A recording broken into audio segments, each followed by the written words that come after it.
The Loop. The Loop. You have the divine spark. The Loop. Do or do not. There is no try. The Loop. Give me your word. Hey there, my name is Misha, and welcome to another episode of The Loop, a podcast where I interview experts and coaches on everything career-related, so practical job interview tips, finding more meaning in work, and a bunch of other interesting stuff. So today's guest is Phil Verghese, and Phil was at Google for 12 years as an engineer. He was an engineer, a senior engineer. He was also an engineering manager and coaches people on how to grow in their careers and also how to land a job as an engineer at Google. So we get into a lot of stuff. For example, we break down the levels of engineer at Google, what it means to be an L3 versus an L4, L5. We talk about how to best prepare for an interview at Google and why just using LeetCode isn't enough to get you the job. He goes through expectations of an engineering manager and just like tons of interview tips for people who want to work not just at Google, but also any big tech companies. So if that sounds interesting to you, then I think you will enjoy this conversation. Hey, Phil, thanks for joining me. Hey, happy to do this. Awesome, man. Well, really excited for today's chat. We are going to talk a lot about Google and your time there as an engineer, as an engineering manager, and hopefully unpack some tips and advice for people who are just generally interested in working at Google or want to know more about what it's like to be an engineer. That sounds awesome. Cool. So I thought maybe an interesting place to start would actually be before your time at Google. I was doing a little bit of digging, and I saw that you were actually a tank commander for Yes. I don't know for how long, maybe a few years. Yeah. So when I was in college, I went through Army ROTC. So at the same time I was getting my computer science degree, I was becoming an Army officer. And so I graduated college and I was in the Army at the same time. I had actually even enlisted in the Army prior to going to college just to help me pay for it, actually. And then maybe another thing I'll say about that, because people often ask me this question, is like, why did you join the Army? You're like a smart dude. What's up with that? I'm a first generation immigrant to the United States. I came to the States when I was 4 years old. And I feel like I got a lot of benefit from everything that this country had to offer, and I wanted to give something back. And as a 17-year-old, that's how I thought I could do it. I'm very glad I did it. I really enjoyed my time in the service. I spent a total of 11 years in the Army National Guard. And my last job was as an M1A1 Tank Company Commander. I was in charge of about 100 people. That includes the people in the tanks, plus cooks and mechanics and medics and engineers and other people we have attached to us. Really valuable time, and actually, this might surprise you, but many of the leadership skills that I learned in the Army actually applied throughout my time as an engineer and an engineering manager. That was actually my next question. How do these skills overlap? What did you learn essentially as a tank commander in this very sort of high stress situation, I assume, and what did you learn that you applied to your role as an engineer, which seems like, at a surface level, a very different job. Yeah, you would think it would be. Type of job. What you see in the movies is what's exciting, or like people yelling at each other and stuff like that. And that's how the military is. That really doesn't match reality. Even in a combat unit, like a tank unit, where stuff is blowing up, still the same basic principles apply of, if you want to get something done, you should explain to the people that are going to do it, here's what we're doing, here's why we're going to do it, and here's how we're going to get there. So those same basic ideas work, whether you're talking about writing software or actually trying to take some terrain with a combat unit of tanks. Got it. Yeah. So a lot about the people and how you're leading and how you are explaining why we're doing something, Yeah, and I think how that motivates that's right. motivates people. That's right. Yeah, I think there's a famous quote by same expert. I'll probably butcher it, but it's something like, "If you want people to build ships, don't talk to them about wood and how much to collect and stuff like that. Talk to them about the vast and endless sea." Right? Give them the motivation, and then explain what you need done. Absolutely, yeah. That's really good. So that's a good segue into talking about Google. So you were at Google for 12 something years, and were in a few different positions: software engineer, senior software engineer, engineering manager, on several different teams, including the Google Photos team, where you were part of the initial launch team, and that's a product that has over 1 billion users.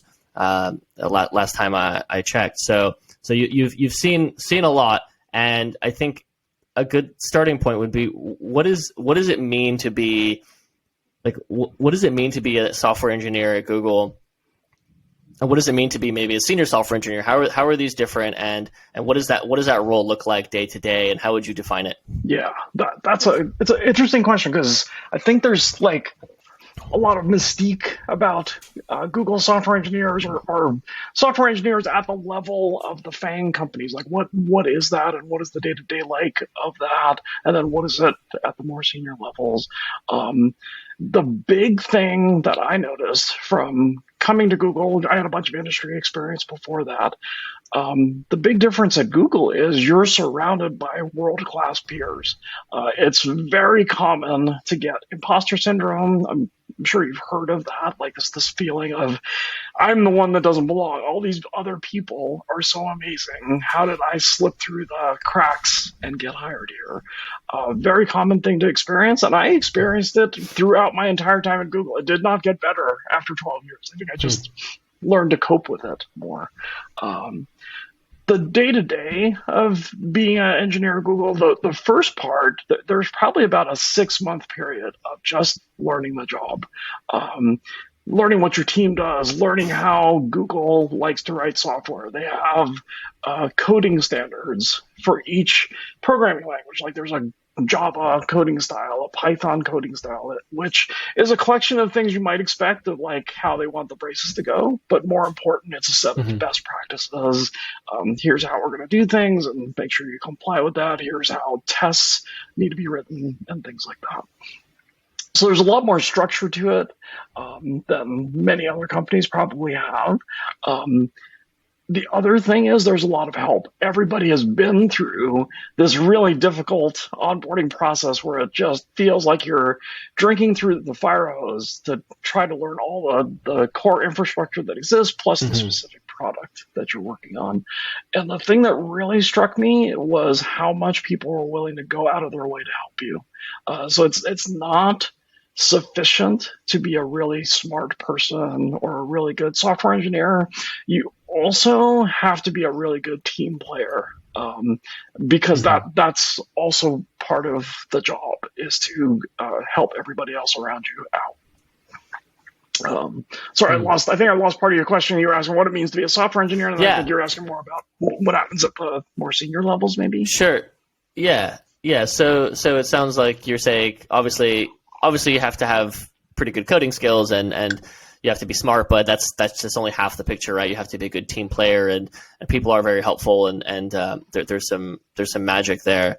But in terms of a little bit more about the actual technical knowledge that you need, I've heard some people say they prepare for 6 or 9 months practicing, learning different coding questions, and going through LeetCode and all these things just to be able to sort of qualify to get through the initial stage of interviewing, which we can talk about a little bit later. But what is, just in terms of the actual core skill set, what programming languages and how much technical knowledge do you really need to be sort of coming in at this first level as a software engineer at Google? Yeah, it's an interesting question, because the prep that people do and the problems like LeetCode and other prep things that exist, really it's showing you very, very difficult problems. The core skill you have to have is actually problem solving. So the reason that you get very difficult technical questions isn't really a test of, do you know how to solve this particular difficult technical question? It's more about, when I put a very difficult technical problem in front of you, do you have a reasonable process to try to understand that problem and come up with a solution? And in fact, it's actually not the worst thing in the world if you don't come up with a solution. If you have a reasonable path that I can see how you understood the problem, how you tried to clarify it and make it more doable, where you chose to focus your energy, and what you did when you get stuck, I've definitely recommended to hire people that did not solve the exact problem that I put in front of them, but they had a reasonable process. The day-to-day tends to be a lot of just problem solving. You're not day-to-day solving LeetCode hard problems. That's just not the job. In fact, internally we joke around that really all I'm doing is taking this value and moving it over here to this other place, right, in a protobuf or data structure or whatever. And we would think about all the folks that are studying LeetCode so that they could just move this value to this other place. But really, at a bigger scale, it's understanding these large problems that are in front of us and how do you go about solving them. Got it. Yeah, that's a really good insight.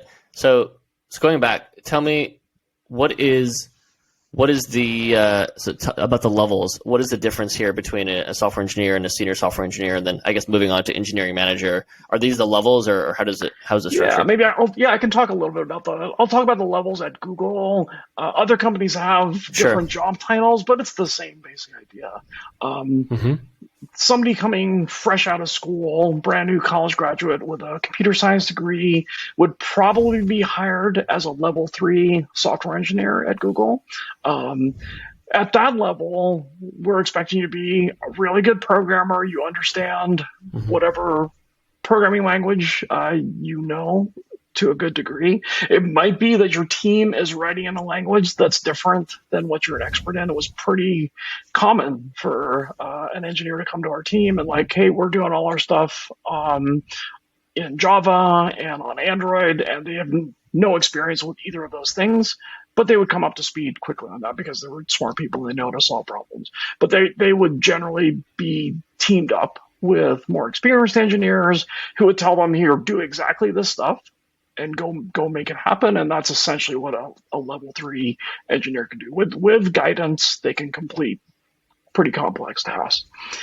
The next level up from that is level 4 at Google. And that's the first promotion that most engineers get.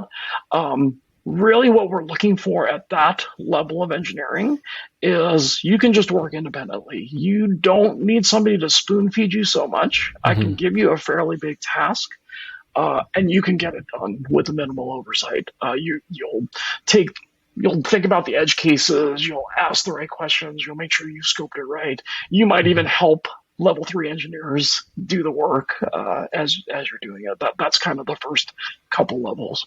The next level at Google is level 5, and that's called senior software engineer. Other companies have different titles for that.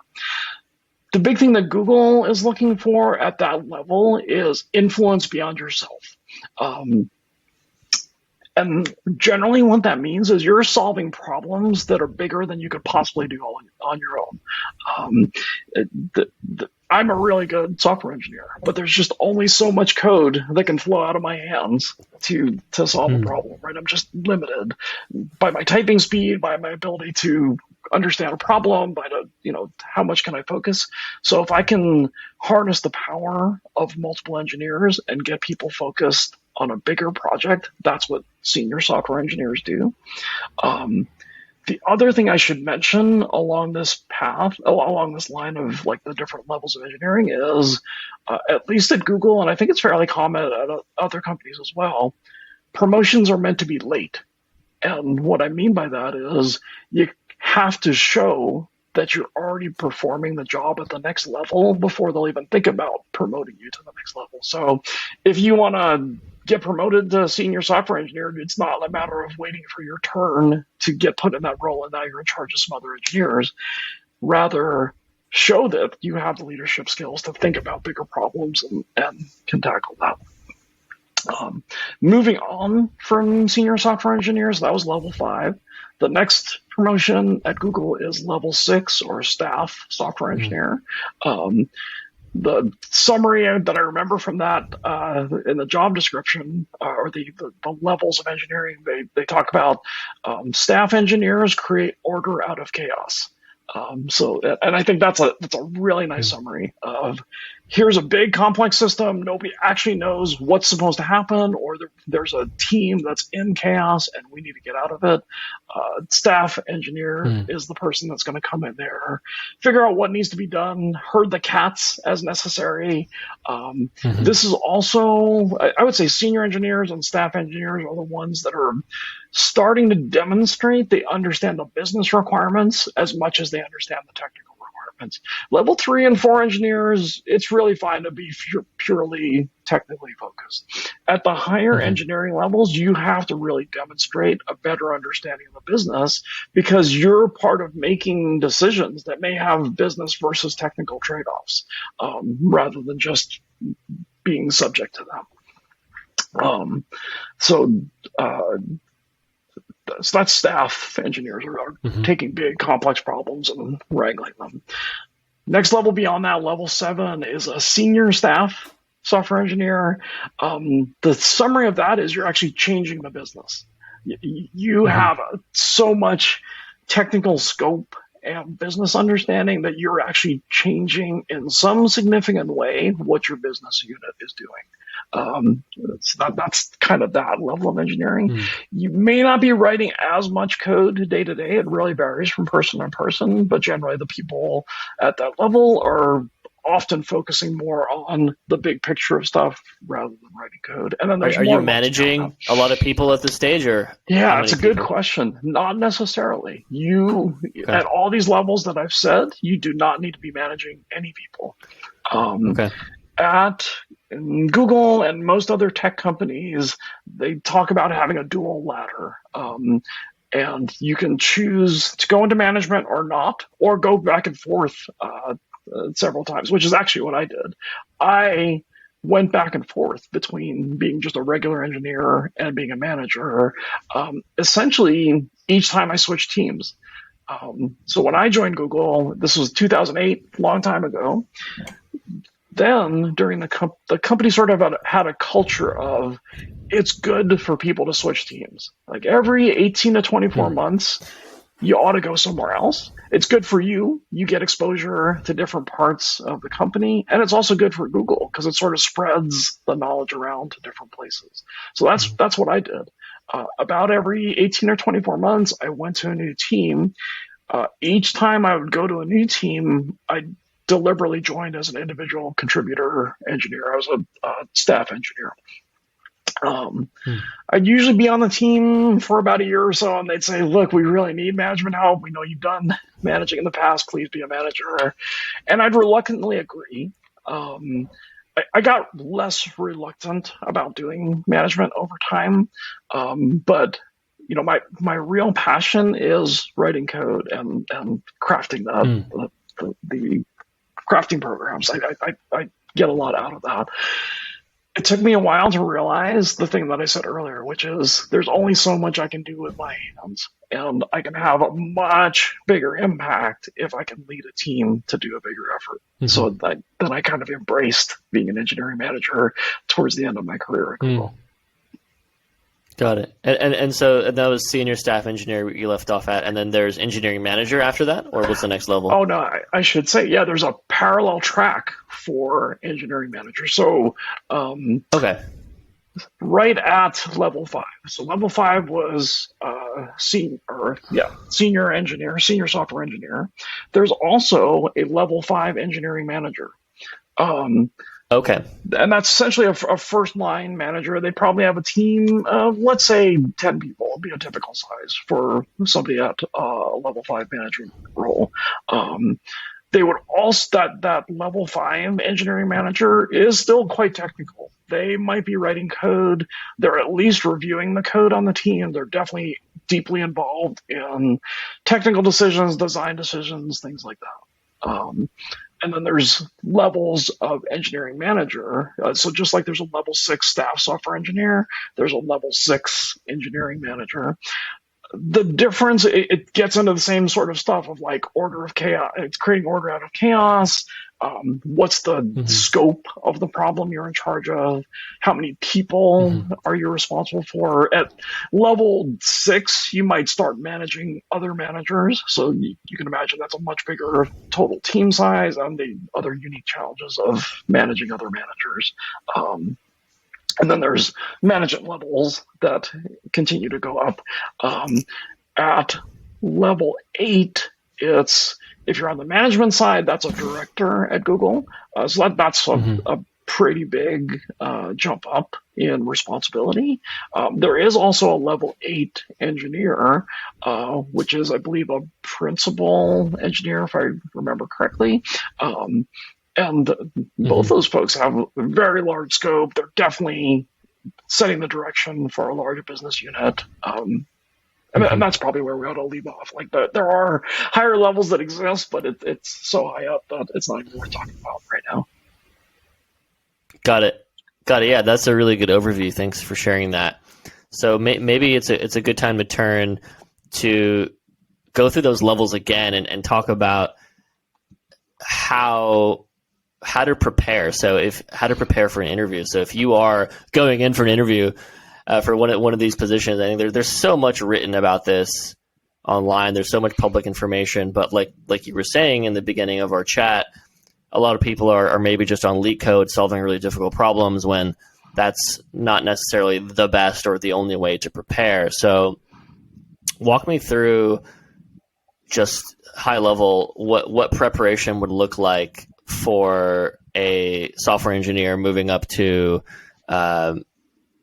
whatever levels you're comfortable speaking about, and then engineering manager. Or maybe, let's say somebody was interviewing to be a senior software engineer, or level 5 in those numbers that I said earlier, which is a fairly typical thing. And in fact, I recently had 2 candidates that came to me and said, like, that's what I'm trying to do. I'm not quite at that level, and I want to know, what do I need to study so that I can get to that level in this new job that I'm going for? And what I said is, well, you can study. There is definitely some technical prep that you can do, but it really starts to become a lot about leadership. And leadership is something that you kind of have to do. There's definitely things you can study. There's tons of books on leadership and courses you can take. But at the end of the day, it comes down to experience. And a lot of the questions you'll get is, tell me about a time when you led a team to do this, or you were in charge of something and you ran into a roadblock. How did you get around it? For those things, kind of like I said before, that promotions are meant to be late. This is another example of that. That it would be very difficult if you don't have experience performing at that level of being a senior engineer, of leading other people to do a bigger effort. It would be quite unusual for you to get hired into that role at a company like Google or its peers. So yeah, that makes sense. Talk to me about the interview structure and the style there, because my impression is that there's a lot of, for any of these engineering or senior engineering roles, there's a lot of technical questions and technical conversations, but then there's also some of this leadership stuff thrown in. So is there a separate interview for leadership, or how does it relate to like the 4 key attributes that they measure? How does that really work when they're assessing a candidate? Yeah, it's interesting because I think it's actually I'll directly answer the last thing you said. Is there a separate interview for leadership? Yes. In fact, there's typically one that they call Googliness and leadership, and it's often that interview happens for all job levels. It's just the expectations are different, right? The level of leadership expected from somebody fresh out of school might be, what did you do on some team projects, or even it's actually leading your own self. How do you keep yourself on track? What do you do when you're blocked by something? And then at the higher levels, it's tell me about how you've overcome obstacles, or when you had a team member that wasn't performing well. Tell me about the situation and what you did about it.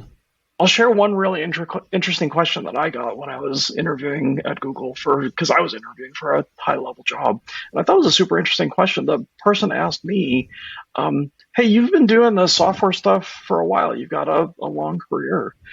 Tell me some lessons you've learned, some best practices that you feel should be put in place, or advice that you would give to somebody just starting out in their career. And I thought it was a brilliant question because it's wide open, and it gives me a nice chance to explain my philosophy, what I care about, and see how that aligns with what they care about, I guess. It's also a very open-ended question, right? So you have to go in and provide some structure and have some logical, reasoning there, and also know what you're talking about, right? So it's not necessarily it's not a problem-solving question. It's not even a behavioral question, right?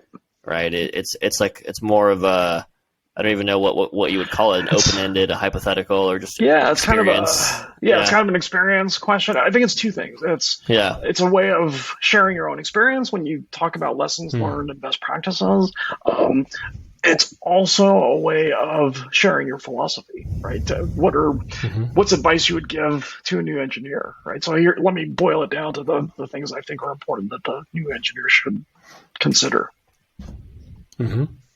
So talk to me more about, so going back to the interview preparation, talk to me more about system design versus actual coding questions.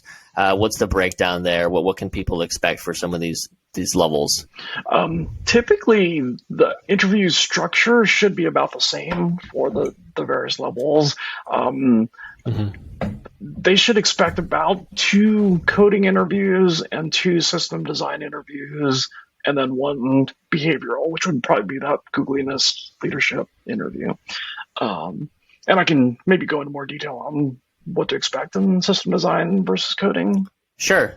Yeah, please. So there's, I think that of the 2, system design is more interesting. It's much more difficult to prepare for.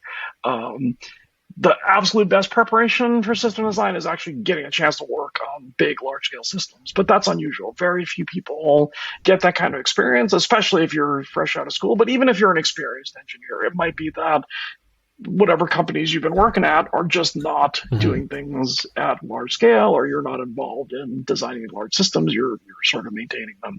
So you do have to sort of study them. And common questions that you've probably heard of are things like, design Netflix or design Instagram or WhatsApp. These are all good questions. These are all things you should study and understand the answers to those, and what are some of the components that are involved and how you would build systems like that. I feel that a lot of people that I work with, when they come for prep for system design, they're sort of looking for an answer of what are the things like that I should study? Let me make sure I know the answer so I can just parrot back.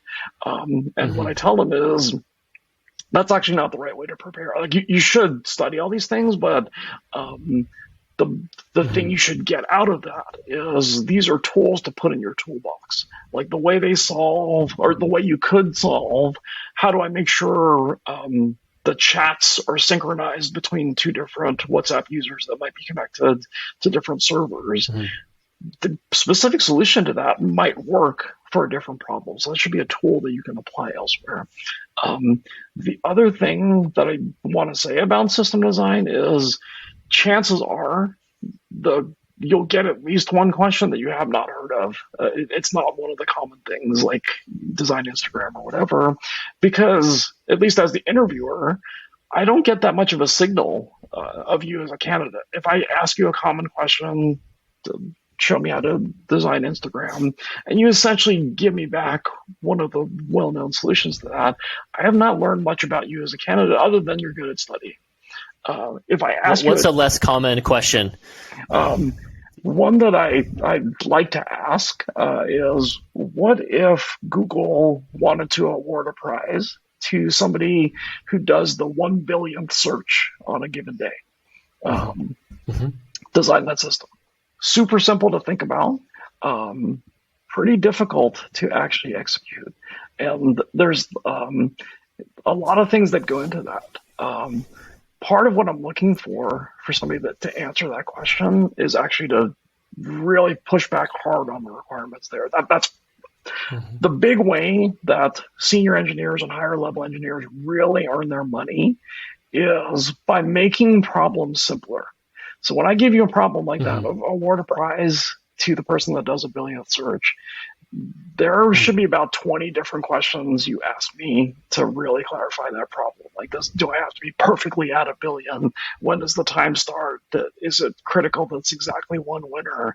Can I slow down Google search? Can I notify the user that they won later? Things like that. If somebody doesn't ask me 20-something questions along those lines to clarify it, I know it's not going to go well. If they jump into solving it, we'll usually run into the questions that they should have asked me somewhere along the way. And is that a total non-starter when it comes to interviewing at Google? Like, if you jump in without asking clarifying questions and start to solve the problem, but maybe you start to ask those questions along the way, is that still okay? Or is it sort of like set in stone, like you have to ask those questions after, like, before you jump into solving the problem? It's totally okay. The chances, and I've definitely had people do that. Like, it's acceptable. It's not like you must follow this format of clarifying all the requirements up front and then get the right solution after you've clarified the requirements, because that's not the way we develop software anyway, right? It's an iterative process. You learn a little bit, you try a little bit, you learn a little bit and iterate. Totally fine to do that in the way you answer an interview question as well. So yeah, it's not like it's a non-starter. However, I will say that most people that start solving tend not to iterate. They should. If they did iterate and come back and ask the questions later, be totally fine, but they tend not to. Okay, got it. I wanted to turn to a quote to continuing this conversation about interviewing. It's something that you wrote and mentioned. So the quote is, "Premature optimization is the root of all evil." Yeah. And this is a quote from one of your computer science professors from the past, and I guess it's something that stuck with you. Why is this important, and how is this relevant to working at Google and also the interview process? Right. And for those who are listening on the podcast and can't see how many gray hairs that I have, my computer science degree was quite a few years ago. So it really says something that a quote from a computer science professor of mine from many, many years ago has stuck with me even today. Premature optimization is the root of all evil. It's such a common trap for people to fall into, especially when they're interviewing at Google. It comes up mainly in the coding questions, right? I'll give you some kind of coding problem to solve, and people are just racking their brains on how to come up with the optimal solution that they don't come up with any solution. Or the solution they come up with is so complex that they can't get it working right, and they would have been much better off starting simple, getting anything working, and then figuring out how to optimize it. So it makes a lot of sense, not just in the context of interviews. It's also true in real software development. In real software development, it often helps to start with the simplest possible thing that kind of works, and then look for ways to make it better. And that's another example of avoiding the thing that premature optimization is the root of all evil is trying to caution you against. Yeah, that's really good. And what other types of exercises or questions, whether that's system design or coding or behavioral, do you tend to see, and maybe are the more challenging ones could be interesting to go over, right? Which ones usually trip people up, and why is that? Yeah, I think it's not that they're different than behavioral or system design or coding, but maybe I'll just talk about one of the coding questions that I like to use. Sure. I won't explain the whole question because it won't flow well if I don't have the stuff that I usually paste in. Get as technical as you want, man. Obviously, I'm not a developer, Right. But people listening to this, some of them will be. So Right. so yeah, don't hesitate to get into the weeds there. Yeah, it's more that like I don't want to like try to verbally describe a question that I usually like have written out where the person can read it and there's examples and things like that. Sure. I'll just say what I'll typically do is put a question into this shared document we're looking at, and it looks like it's perfectly well formed. Like here's an example of what I'm looking for, here's sample inputs, here's an API that you need to implement. Just go do this. Go implement a class that has this API. And it looks like it's ready to go. And it's just a matter of, hey, just go code this up. Mm-hmm. And it's sort of a trap because there's actually a ton of gray area. Even though I've put in a document something that looks like a perfectly well-defined problem, there's a bunch of edge cases. There's a bunch of questions that they really should ask me. I'd like to use it in my interview coaching because it's a nice chance to make the points about here's why you need to clarify the question. Like this coding this is really straightforward as long as you actually understand the problem, and you have to ask a bunch of questions beyond what I've just put in front of you to understand this well enough to code it well. And I think that's probably worth also talking about. There's a difference between the kind of coding questions you'll get in a real interview versus what you'll see on something like LeetCode. Is this exact thing. So LeetCode has to give you a really well-described problem. It'll look very similar to what I just talked about, right? The difference with LeetCode is there's nobody to talk to. If you don't understand something, or if there's something that's deliberately omitted from the problem description, because the person posing the problem wants you to ask the questions and clarify it, that can't exist, right? Because the LeetCode questions have to be standalone. The coding questions that you'll get in a real interview can be more open-ended and have a lot more gray area, and that's on purpose because I want to see that you will ask me those questions. You will tie up all the loose ends to make this a solvable problem, or more easily solvable problem.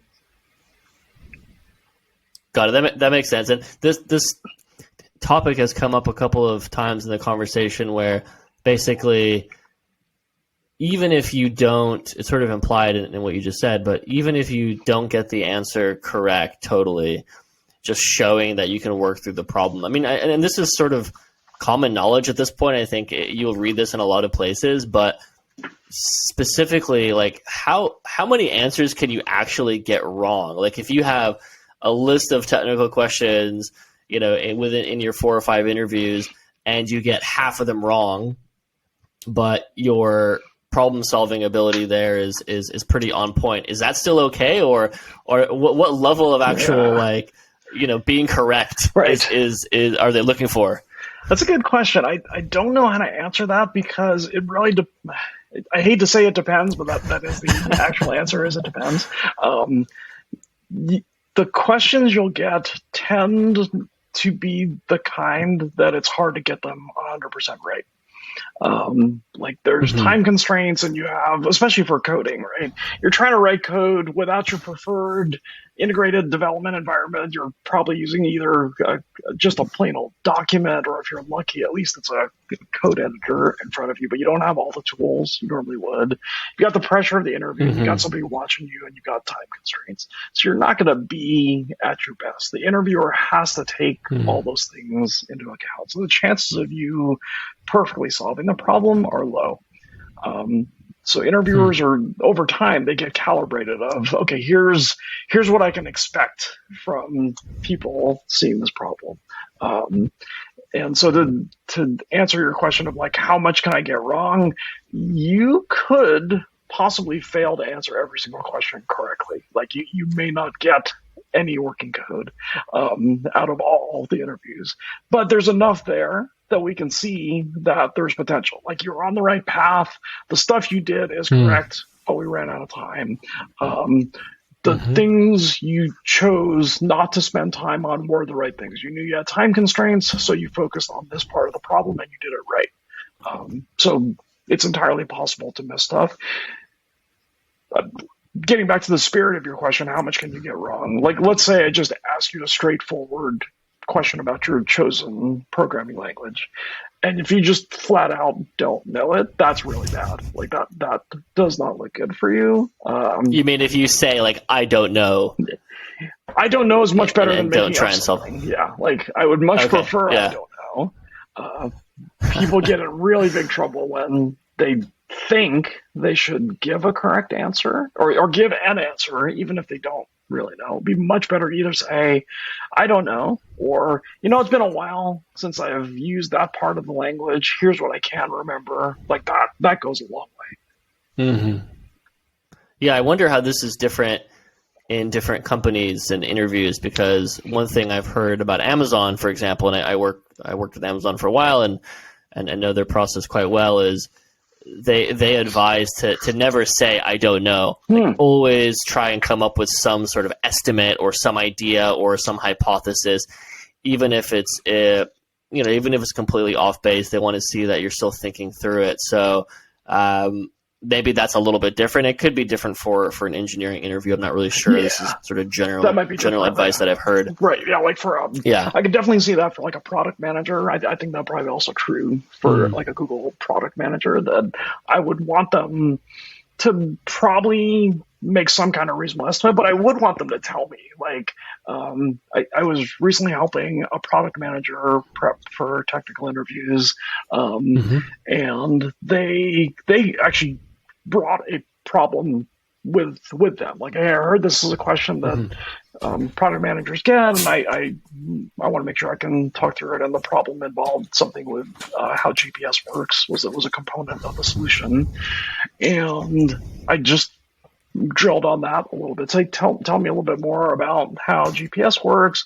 And they started making up some stuff that wasn't correct, and it didn't come across well. And I explained to them why, right? Like, it would have been totally fine if you told me that, hey, I don't actually know the details of how that piece works. So didn't you work at Google Maps for a bit? Like, I kind of know quite a bit. So it's like, he's like the wrong person to BS with. Yeah. Right. Don't try and BS me about how that works, because I actually know quite a bit about it. Yeah. Okay. So in that case, obviously just making something up, I mean, they're going to know, or someone's going to know, right? Yeah. Okay. I think that leads. Sorry, go ahead. I was going to say, maybe I'll just squeeze in my number one interview tip. I don't know if you're planning to ask me a question along these lines, yes. but I feel like it naturally flows here. My number one interview tip is like, try to pretend you're not being interviewed. I want you to pretend like you've already been hired, and the people that you're talking to are your first colleagues that you're interacting with. If they're putting technical problems in front of you, then solve the technical problem like you would with a colleague, right? So if that's happening, probably what you do right now, if you don't know something and you're working with a colleague, is you're going to say, I don't know. Here's what I do know, and here's what I don't know, and let me go figure that out, right? Do the same kind of thing in the interview. Don't BS your way through it. The same advice applies for the behavioral portions of the interviews, right? That it's the brand new colleague is just trying to get to know you. So they're asking you about your experience, or like, what would you do in this situation? And I think it helps put you in the right mindset of, it takes a little bit of the pressure off of, I better come up with the right answer. And it causes you to do the right behaviors, especially for technical interviews. Like, rather than trying to pretend you know something or trying to think of what is the answer this person is looking for, you'll come across more collaboratively and work together on the solution. Here's what I can come up with. I'm kind of stuck here, and let's go from there. And that actually works really well when candidates do that.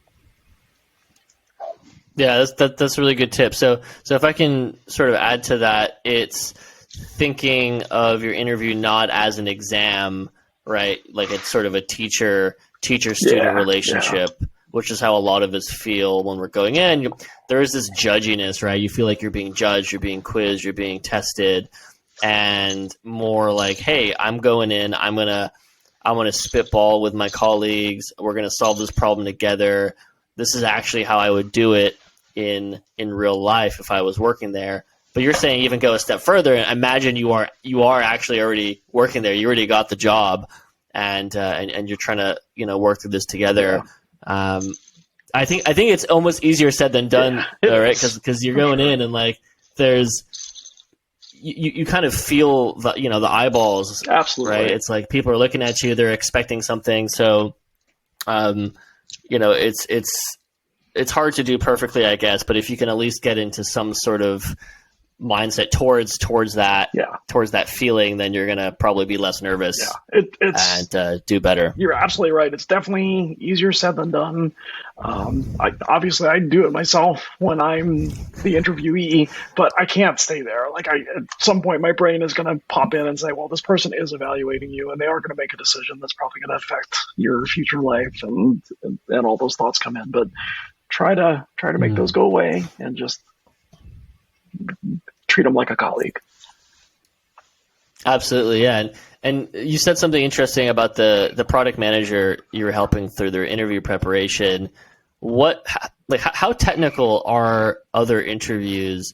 Like if you have, obviously it depends on the role, but if you have like a product manager or even like a sales or marketing person, is there still some technical component to that? I can't really say for sales or marketing. I didn't work closely enough with those folks to say, and I wasn't involved in interviewing those folks. But Google product managers, and I think this is also true at most of the other tech companies, are very, very technical. Many of them have computer science degrees. Many of them are former software engineers, and they are expected to. They're not going to write code, but they need to be able to have deep technical conversations with engineers. They like earlier I talked about how more senior engineers need to understand the business as well as the technical. Well, that's because they're largely talking with product managers who primarily represent the business and the user, but they need to have a solid grasp of the technical stuff when the technical team says, I'm running into this roadblock.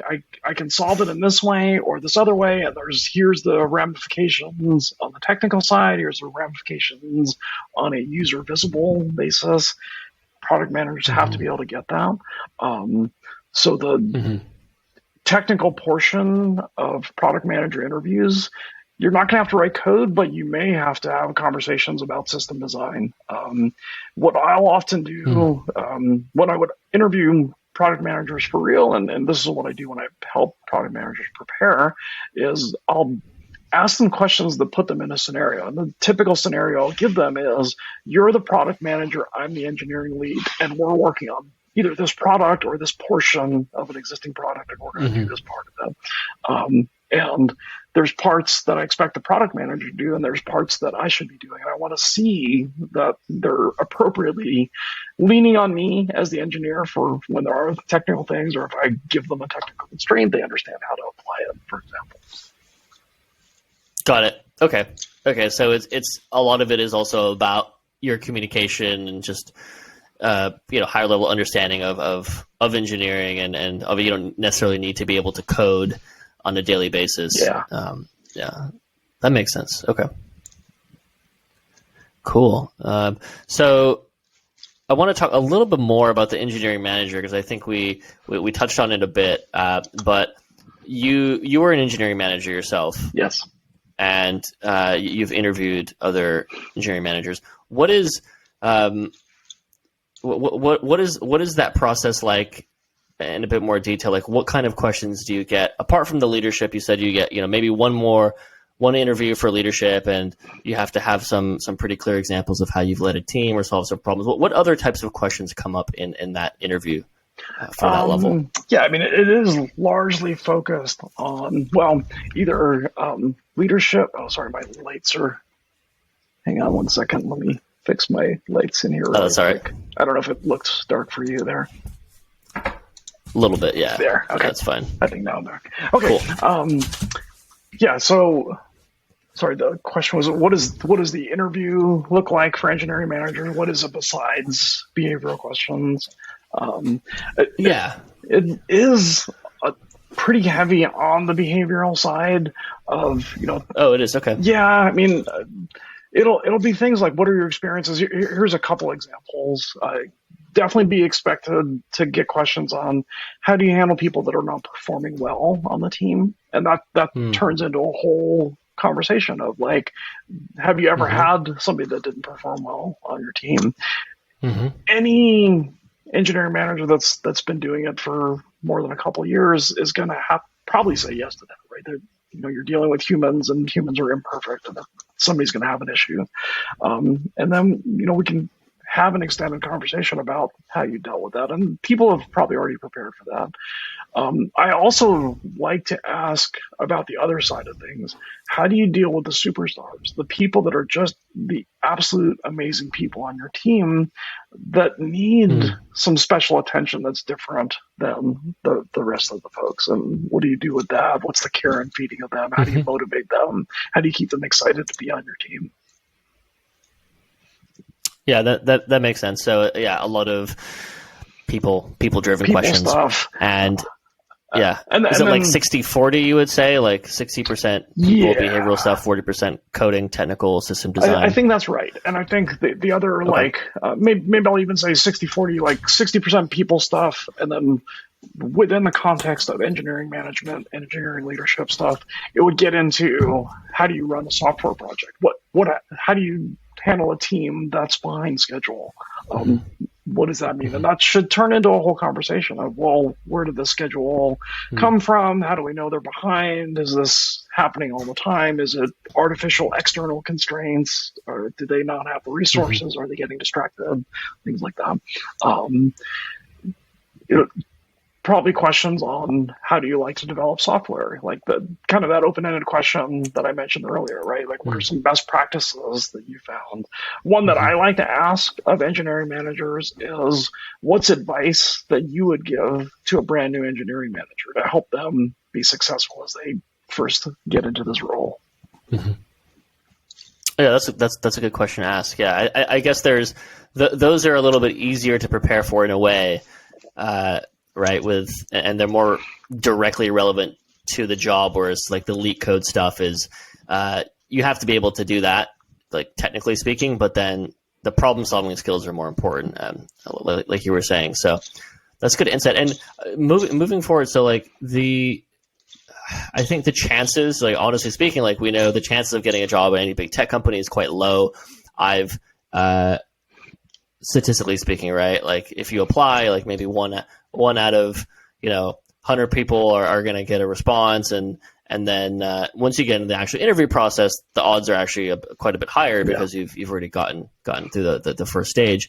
But from your experience, do a lot of people go in? I don't have the data around this; it's kind of hard to get, I think, but do a lot of people go in and actually fail the technical screens and then come back like in a few months and then pass them? Yes. Like how common is that to pass like the second or third or fifth time around? That's super common.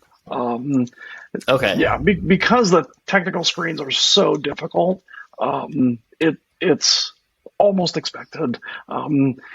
Google would much rather have a false negative than a false positive, meaning they would much rather say no to a good candidate than accidentally say yes to somebody they shouldn't have said yes to.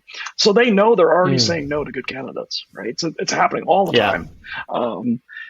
And so that means it's really common to get rejected, and it's really common to come back. As an interviewer, you can see when that's happening because as the interviewer, you get information on the candidate. You'll get their resume, and you'll get information about if they have interviewed at Google before, when was it, and what questions were they asked. You don't get to see anything else, but just what questions were they asked, so you don't repeat the same stuff. And so I would see people that came back for their second or third time quite often, and I don't think it's held against you in any way. It's just a data point that they tried before, and pretty normal. So almost in a way, I mean, you probably wouldn't advise rushing through the process to get through it the first time around, but it's almost like you just have to get through it the first time, put in the work, put in the effort. I mean, how much effort obviously depends on your skill level, a bunch of different factors, the position you're applying for. But how much time do you see people preparing? Like how much effort and time do they put in? Let's say you're going in for that software engineering role. Like, are people spending a month or two preparing, doing practice questions and mock interviews, or like longer? Like how much time do they put in? Yeah, I think how much time they put in is all over the map. It would be really interesting to know is, does more time correlate to more success? I'm not sure. Yeah, that's my assumption there, right? It's like maybe you don't need to prepare that much. Yeah. I don't know. I've definitely worked with people that have spent 3 or 4 months prepping. And it really depends on your starting point.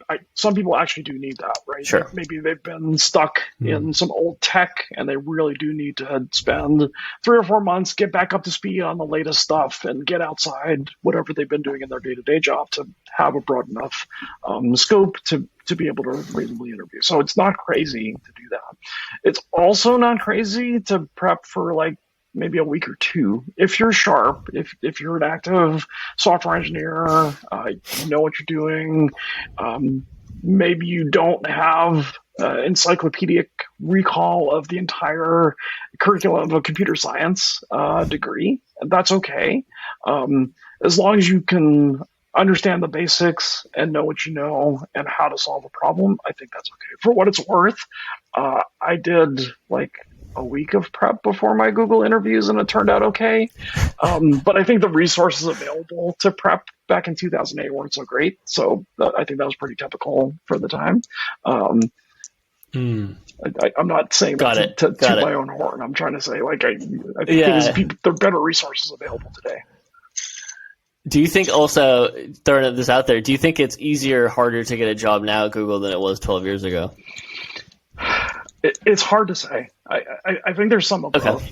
I think when the company was smaller, it was probably harder to join. There was a time that every single person would be interviewed by Larry or Sergey, who are the co-founders. When I joined, that was not the case, but Larry did look at every candidate and had a final approval of every single person, which is kind of even hard to comprehend. So I don't know if that makes it easier. It's a pretty high bar. Yeah.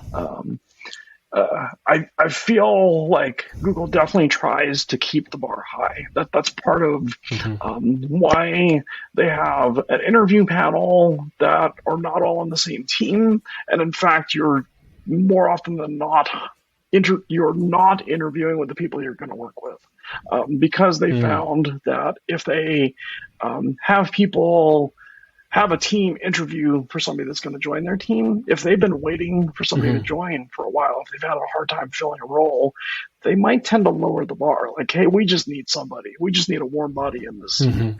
And they don't want that to happen. They want to make sure that they're holding a high bar for Google Engineer, because you should be able to easily move in and be a good performer on any team.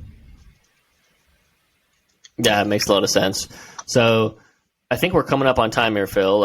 Is there anything else you would like to add in terms of tips for the interview process, or anything about engineering or engineering at Google? Anything else that you'd like to share? I think I feel like we talked quite a bit about interviewing. Maybe I can talk a little bit about just the day-to-day stuff. And I talked a little bit about the, So you got the job. You got the job. What is it? What is it like? What is it actually like? Imagine like what I found, because I came from a place that every place I worked before had source control, for example, but not code reviews. And it was a big culture shock for me to suddenly have people reviewing my code and like making comments on that, like what the hell? And it took me a bit to get used to that and understand that the purpose of the code review isn't to like pick on me. It's to make sure that we're making the best possible product, right? So the people that are making comments, it's not like, hey, I found something wrong with your code. It's like, hey, I want to help you learn something that I learned before that'll make this better. And it took me a while to get that mindset. And then the other thing that really struck me, and it happened to me several times at Google, that I would be stuck on a problem that I needed some help on, and I would just ask an engineer from another team who had expertise in the area to help me on it. Or I think I wouldn't even explicitly ask for help. I would just describe how I was stuck. And more often than not, the person would come to my desk and we'd be working on it for half a day or a day. Not part of their job. They're just helping me because they should. Wow. And, I paid that back as well. And that is something that was pretty special. The free food, the big money, all that stuff is great. But having that environment was really pretty amazing. Yeah. So there's all these sort of external or extrinsic sort of perks, but then the real perk is the people that you work with. It's the friends we made along the way. Yeah. Yeah. Awesome. Well, I think that's a great place to wrap up. So thank you so much for your time and your insights. And this is really illuminating for me and a lot of people listening, I think. I will link back to your coaching profile. Awesome. If people want to chat with you, book a call about an interview, or if they're interested in applying to Google, then they can chat with you there. Is there anything else? Anything else that you wanted to say before we wrap up? Yeah, that'd be great. I really enjoyed this. This was a fun conversation. I guess one other thing I'll just mention, since you said you talked about like working with me, the other thing I really like to do is help people have career conversations. Like where do I go next? I've had several of these of people like, I'm sort of at this point where I need to make a decision, and I really get a lot out of helping to make that decision. Or I'm in a new role. Suddenly I'm a senior software engineer now. What am I supposed to do? Or I'm a brand new engineering manager. How do I do this? And I get a lot out of that too. I totally enjoy the interview prep stuff as well, but it's not the only thing I do. Awesome, man. All right. Well, yeah, let's do this again sometime. And thanks so much. Sure. Enjoyed it. See you, Misha. All right. See ya. Bye. All right. I hope you enjoyed that conversation with Phil.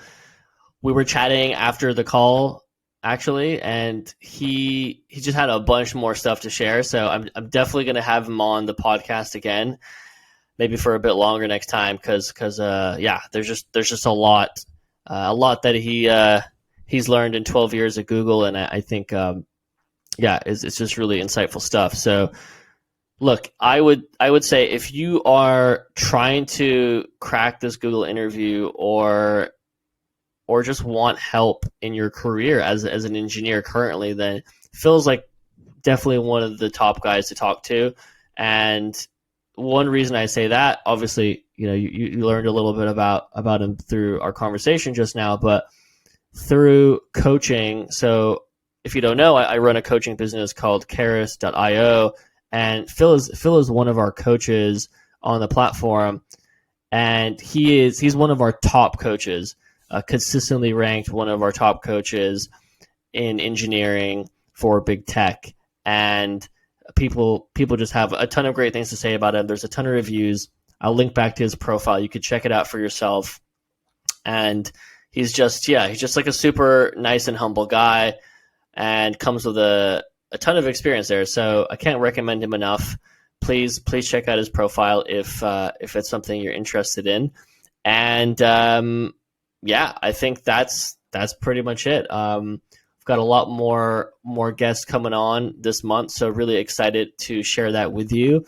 And if you haven't hit subscribe already on YouTube or Spotify or wherever, then please hit subscribe, and I will let you know when we have new episodes coming out. Well, I'm going to go to lunch, so thanks and see you next time.